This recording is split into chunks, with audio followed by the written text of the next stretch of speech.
Oh no, this really feels like the end of an era. Now that I'm making this video, it's actually happening. Guys, I am going to be destroying my home library. But don't worry, don't panic, because it's actually for a great reason, and that is because I'm moving. We're expanding, baby. And the reason for that is that my home library has got slightly out of control. One thing about me is I am incapable of having healthy relationships with my hobbies, and I always just take it that little step too far, where at this point I have a home library on the shelves, and then I also have a second home library kind of just like on the floor. So I'm gonna predict that there are around 1,500 books in here, maybe, give or take. And that's all well and good, that's very fun and silly until you have to move. And then it's like, oh hell, I have to cart 1,500 books across the country. So that's what we're gonna be doing today. I have a van on its way in like 30 minutes. Do you know you have 30 minutes? 30 minutes. And you might have noticed that the books are still on the shelves. So that needs to change pretty much immediately, but I really wanted to film it.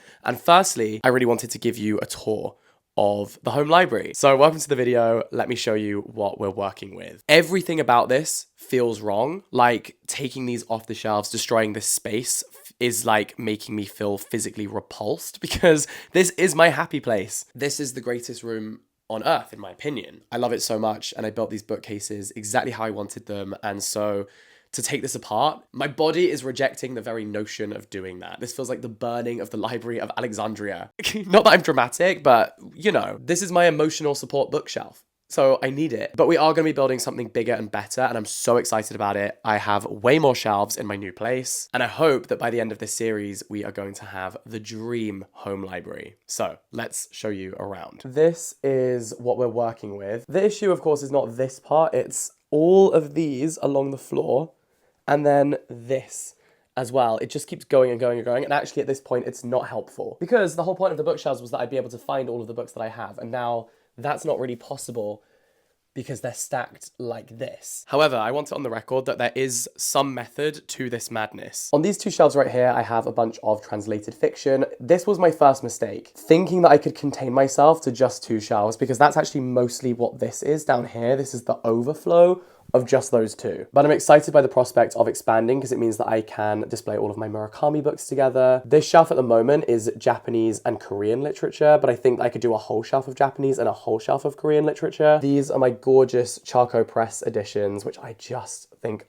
looks stunning. There's something about consistency with cover design that just tickles my pickle, and that really is just quite phenomenal. Here we have a bunch of miscellaneous translated literature, and then moving down here, this is my section of I support women's rights, I also support women's wrongs. These are books about women, or at least books that predominantly center women, who are not necessarily always making the right decisions, but we love them anyway. To give an example, we have books about like crazy obsessed stalkers, people who get into messy relationships. This woman turns into like a werewolf. You see what I'm working with? And then we move back into some general fiction. Now, there's a random romance shelf, which just breaks up the contemporary literature. I don't know why I did it like that, but I'll tell you for free, that is gonna change. This has been a good test run, and my next bookshelves are going to be organized so beautifully, you just wait. Then we come down to more contemporary literature, and again, a random interruption with YA right here. I have some graphic novels, of course, the Heartstopper series right there. I'm very excited for the next book to come out to kind of complete that set. My prediction is that it's going to be purple, but let me know what you think would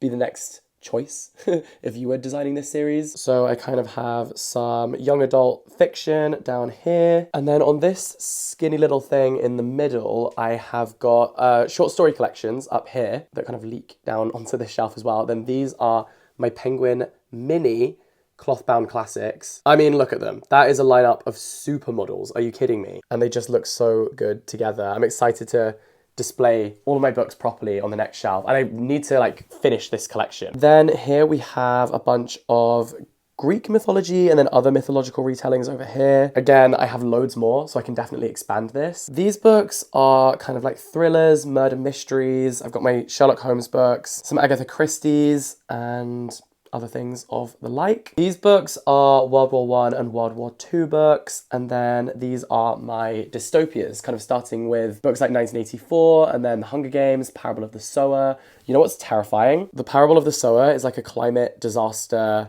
dystopian book set in 2025. And like that, if that doesn't throw you into an existential crisis, I don't know what will. So that stresses me out just to think about. Then down here, I kind of have fantasy and sci-fi. This is actually quite funny because I've been watching a lot of different booktubers bookshelf videos. That's my favorite content to watch, so that's why I'm so excited to be making this series and why I'm gonna be showing you every step of the process of building my new home library. But I will say most booktubers are more like fantasy, sci-fi, romance oriented. I feel so pathetic and measly with this one tiny shelf of fantasy and sci-fi because most people have this amount of fantasy and sci-fi. So I'm such a rookie. So if you have any recommendations of what I should get to expand this collection and to read more of that genre, please let me know because I am nothing if not curious. I am nothing if not someone who wants to read way more than is humanly possible in any given amount of time. And I need your recommendations because I feel like BookTube knows their stuff when it comes to fantasy and sci-fi, and I know nothing.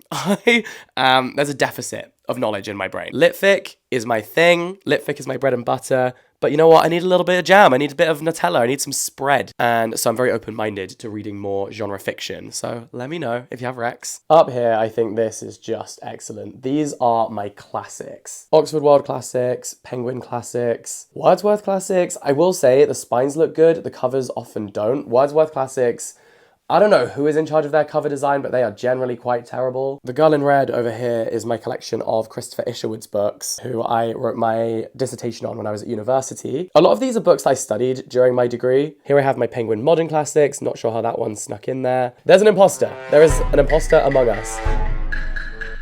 Here is my shrine to Toni Morrison, which I will be expanding. You just wait. You just watch this space. And then here we go back to contemporary fiction. Mistakes have been made. I don't know how that happened. It doesn't really make sense. So we're going to fix that with the next one. Because you know what? We live and we learn. We'll work it out on the remix. Again, more contemporary stuff. But this is kind of more world literature, I will say. And then up here, poetry, poetry, poetry, poetry, poetry, classic poetry, Shakespeare's poetry, Shakespeare's plays. Oh, I ate with that one. I ate with that one thing. She ate. Then on this shelf just here, well, firstly, we have my own book. That one just sits right there. And that is alongside all of the non-fiction. So this is where we get to the non-fiction section with some exceptions in here, just because I wanted to keep all of my Joan Didion and Eve Babbitt's books together. But we have some really interesting essay collections, some ruminations on the concept of love, Jane Austen's letters, the journals of Sylvia Plath, more kind of non-fiction. These are some of my books from when I was studying for my degree. Then here I have some miscellaneous horror books. It's hell in there, it's horror. Some dark academia books, a random extra trunk of contemporary stuff, and then my dictionaries. And then honestly, when it comes to these things down here, your guess is as good as mine. Same with all of these along here. I will say on top, we mostly have hardbacks. So it's kind of organized chaos, I would say. I think it's chaotic good, not chaotic evil at least. But on the spectrum of like chaotic to organized, I would like the new bookshelves to lean more towards organized, you know? But it's time to make this make sense. So the next bookshelves that I have will just be immaculate. I feel like I'm really putting a lot of pressure on these new bookshelves. I'm like, new home library, new me. It kind of is giving the energy of like, on the 1st of January when you're like, oh, I'm going to be a new person. I am going to go to the gym and I'm going to eat only vegetables and run a 10K every single day.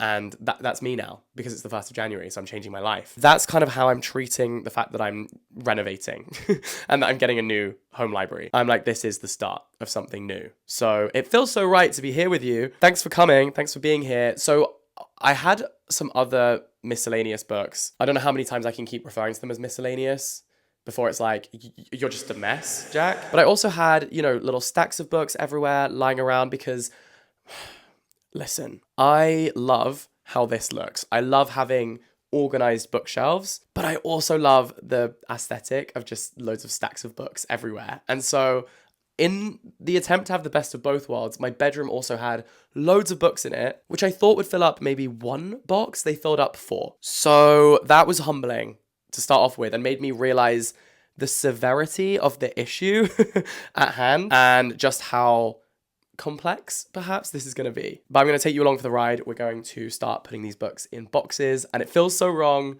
but eventually it will feel right. So let's do this. So I've pre-built a bunch of boxes. I genuinely have no idea how many this is going to fill. Like trying to work out how many boxes this requires doesn't really compute in my brain. So far I already did these ones, but let's get cracking with these.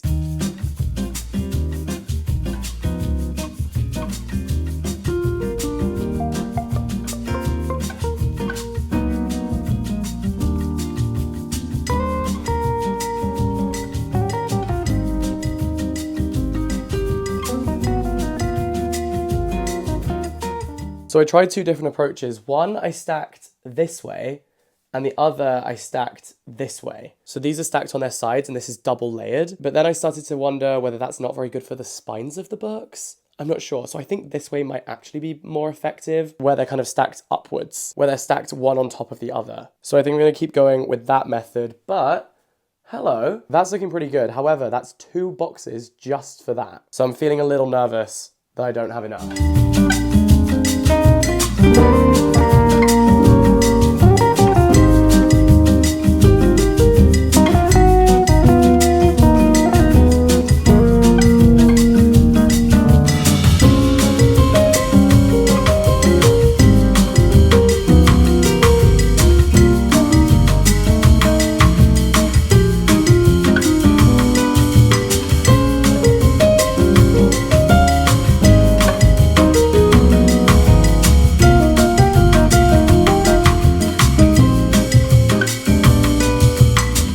Slowly but surely, I'm making some progress. This is how it's looking inside the boxes. So I've done 1, 2, 3, 4, 5, 6, 7. And I'm not going to lie to you, I'm not feeling optimistic about whether I have enough boxes or not. I'm thinking the answer is or not. Well,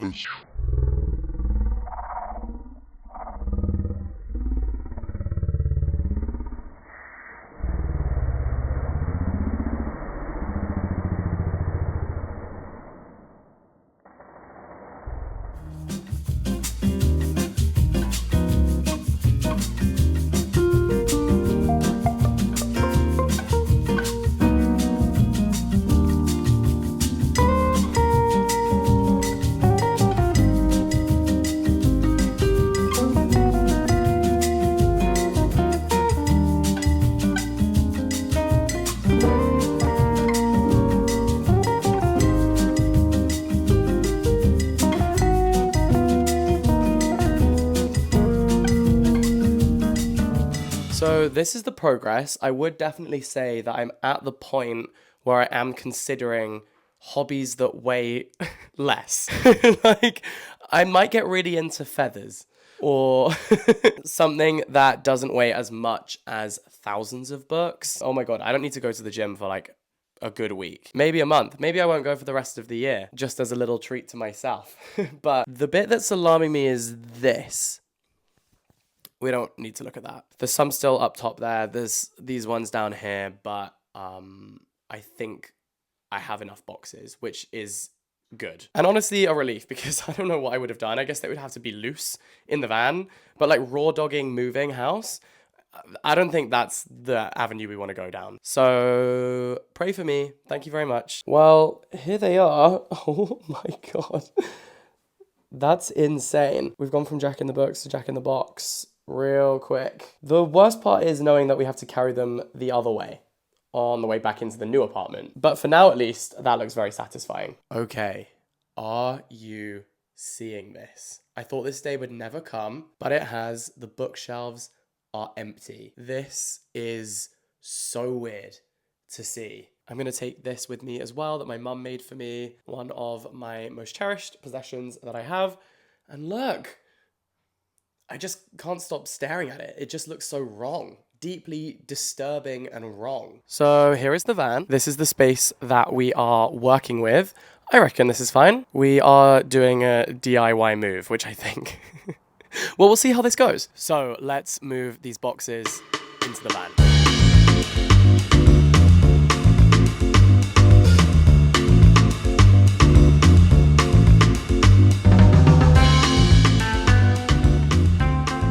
This here is my complete collection of books packed away into a van. Actually, when you look at it like this, it doesn't look like that many. Maybe I don't have a problem after all. Maybe, maybe I need more. Kidding, after this experience, I never want to see a book ever again. Unfortunately, that is my career, so we're going to keep going. Now I have to load in all of the stuff that isn't books to fill up the rest of the van. So this is the thing, it's not just the books. I also have the rest of my life to pack up too. Most of that is done, I will say. I just left this bit to show you at the very end so that we could do this together. But yeah, the next job is to bring the rest of my worldly possessions into this van. Okay, let's go.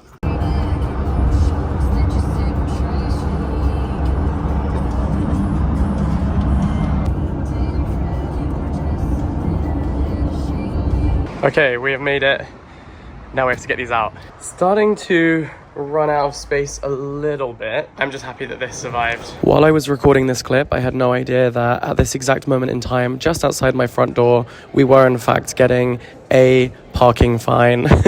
Turns out you can't park there, and that is a lesson I have now learned. But this is the perfect moment to let you know that today's video is kindly brought to you by Squarespace. Squarespace is the all-in-one platform for building a website or an online brand.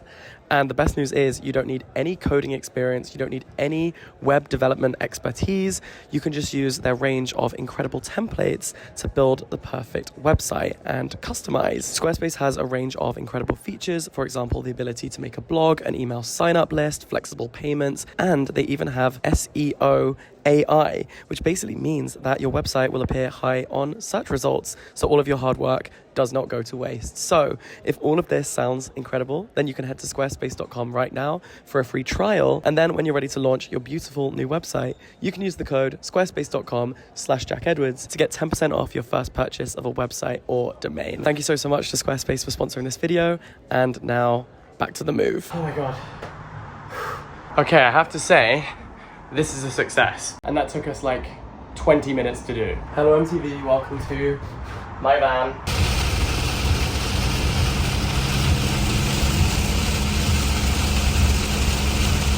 Guys, we accidentally wore the exact same outfit. One of us is gonna have to change. You know what does need to change? The weather. Jesus.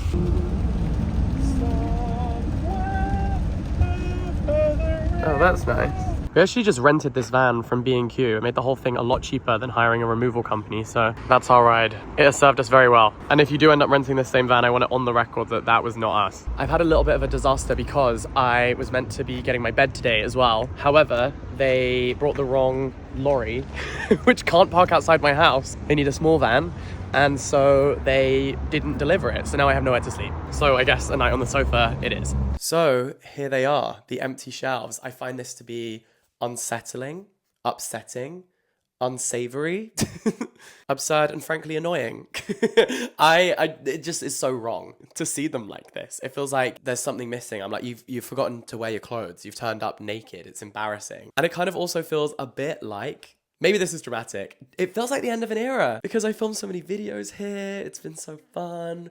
I loved these bookshelves because I filmed so many videos here. So many cool things happened here.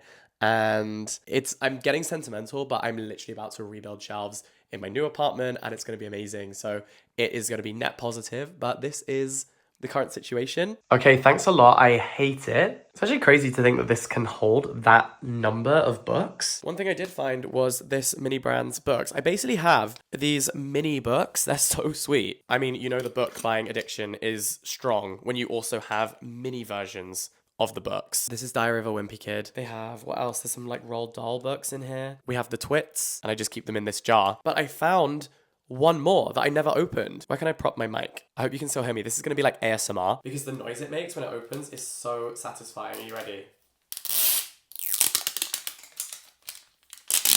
And so in here you basically get these little teeny tiny books. I mean, yeah, like I said, the addiction has gone way too far. We have a Diary of a Wimpy Kid. The funny thing is that I have actually collected them all, so all of these will inevitably be duplicates because I collected every single book previously. Oh, another copy of the Twits. I should just go and leave these places, you know, for people to find. Actually, that just feels like littering. And this one is Goosebumps. Look at those. Anyways, so we can display them like this.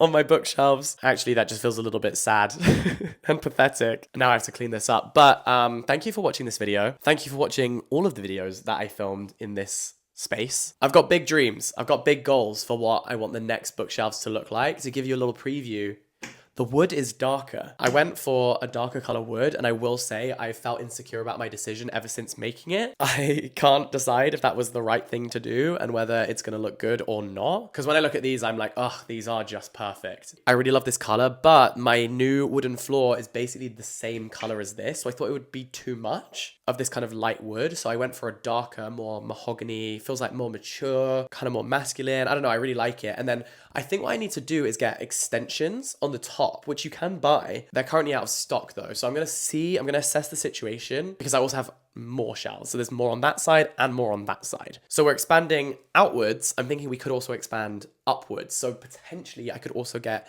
expanders that add like another shelf on top. Maybe we just go even higher because the ceilings in my new place are so tall. So lots of potential, lots of ideas. I just want books as far as the eye can see. That's the goal. That's always the goal. That is the only goal. And I wanted to say thank you so much for watching this video. I hope that you enjoyed it. I hope you had a fun time. I feel exhausted. I feel shattered. I feel depleted. Quite frankly, I feel like I've got nothing left. I've got nothing left. And I really appreciate you being here. Thank you for watching the video. You can follow me on all my social media for more kind of behind the scenes of me building the shelves. You may get more of a sneak peek because it takes me much longer to edit a YouTube video than like a TikTok or an Instagram story. So there may be some little sneak peeks into what my new home library is going to look like over on my other social media. In the meantime, I love you loads. Thank you for being here. All the best. Stay in touch. Have a wonderful day. And I will catch you next time. Bye-bye.